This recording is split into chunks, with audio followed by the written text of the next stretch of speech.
Assalamualaikum warahmatullahi wabarakatuh. Hamdan wa syukronillah.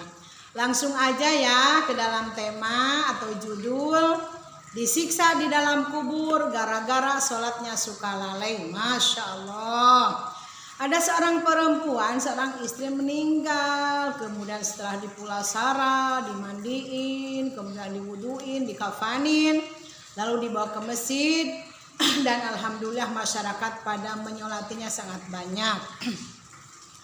Setelah itu beres, regeyeng dibawa, tahu kan regeyeng teh dimasukin ke dalam keranda, regeyeng dibawa ke dalam kubur atau ke pajaratan, ke pasaran maksud saya begitu. Nah kemudian pisangnya sudah rapi, semua orang juga standby, lalu dimasukinlah ke dalam kubur. Maka kita semua sibuk. Yang di atas kuburnya biasanya kalau ada yang meninggal itu suka membaca surat Al-Qadar. Bismillahirrahmanirrahim. Inna anzalnahu fi lailatul qadar wa ma adraka ma lailatul qadar. Lailatul qadari khairum min alfi syahr. Tanazzalul malaikatu warruhu fiha biidzni rabbihim min kulli amr. Punten. Salamun hiya hatta matla'il fajr. Keutamanya kemarin sudah ya waktu beberapa yang lalu dalam channel Teh Bupung, yaitu keutamaan dari membaca surat Al-Qadar adalah dilegakeun tina sempitna kubur, dicaangkeun tina poekna kubur, kemudian ditiiskeun tina panasna kubur, dan walaupun dosanya bersusun-susun atau bertumpuk-tumpuk atau banyak, insya Allah dengan wasilah membaca surat Al-Qadar, kemudian pahalanya diberikan kepada almarhum atau almarhumah, insya Allah Allah ampuni dosanya, amin ya Allah ya Robbal alamin. Kita terusin ya. Nah kemudian setelah dimasukin ke dalam kubur, dirapiin, diketebin, kemudian ditutup pakai tanah itu, beres sudah. Disunatkan untuk keluarganya tidak pulang bareng sama pelayat atau yang ikut menguburkan, tapi disunatkan ya barang seperempat jam lah gitu, 10-20 menit untuk mendoakan almarhum atau mayit itu. Itu ada di dalam hadis yang Kangjeng Rasul dikasih kepada kita, dalam artian di dalam hadis Rasul maksudnya begitu. Nah kemudian setelah beres pulanglah semua, bereslah mulasara itu mayit. Alhamdulillah siapa yang mulasara mayit, mengantar zanazah, ikut menyolatkan, ikut mulasara, maka Allah beri pahala 2 kirot. 2 kirot itu berapa?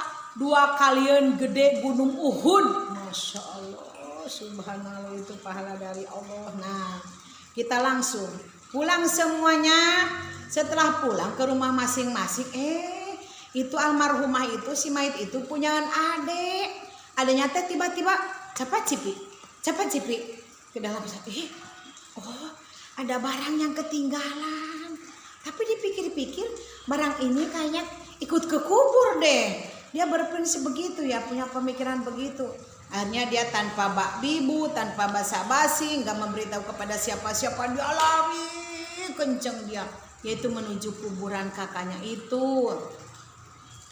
Dia yakin bahwa itu barang, dia nggak cerita itu kunci mobil atau kunci motor atau jam atau cincin atau apa, pokoknya ada barang sesuatu yang tertinggal dan dia yakin merasa bahwa itu adalah di dalam kubur. Nah kemudian dia bongkar, dia gali. Pas sudah digali gitu, alhamdulillah dengan pertolongan Allah itu barangnya ketemu sama si itu, adanya si cece yang meninggal itu ya, dia sakuin lah. Udah begitu nggak tahu kenapa dia teh penasaran di dalam hati, dan itu rasa penasaran itu dari Allah subhanallah. Dia buka itu ketep, pas dibuka ketep, masya Allah itu kakaknya terlalu diguling dikubur dengan api ya, dibakar dengan api. Dan ya Allah ini teh benar api atau apa. Kemudian dia penasaran, dia pegang itu si kakaknya itu, mayat itu dipegang itu mayatnya, ternyata itu apinya bukan api bohongan tapi api benar, sampai tutung tangannya kepanasan. Ya Allah, astagfirullah ya Allah. Ternyata dia tutupin lagi, dia tutupin itu ketepnya dirapiin. Lalu dia timbun lagi, timbun dengan tanah.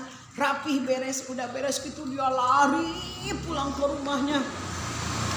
Lari terbirit-birit. Kalau bahasa Sunda mah lari sakalumpat lampit. Capek ya dia teh capek ya Allah ya Karim. Tiba-tiba dia cari emaknya, emak teh di mana atuh emak? Sini gerak emak. Kata emaknya teh ada apa atuh anakku ada apa ujang ngaririweuh emak ngareruas emak bikin kaget emak aja. Nih mah begini mah. Saya teh habis ngebongkar kuburan si Cece. Lalu emangnya kenapa? Ada barang yang tertinggal tetapi alhamdulillah sudah ketemu. Tetapi mah ya Allah yang jadi bikin saya kaget ya Allah, itu si Cece teh di dalam kuburnya teh lagi gulang-guling lagi dibakar. Ya Allah, kenapa tuh? Jerit teh si ibunya teh menjerit, si emaknya itu almarhumah teh ngejerit maratan langit, ngojak maratan jagat, les teh pingsan sampai beberapa lama. Riweuh lagi itu masih banyak tamu. Kemudian kejadian juga ada itu. Ya Allah, ini bagaimana? Nah mungkin kurang lebih setengah jam ya hanya si mana teh siuman. Ujang, kunaon atuh si Cece teh kenapa? Ya mah, saya emang gak ngebohong enggak si Cece teh ya Allah di dalam kuburnya teh celaka.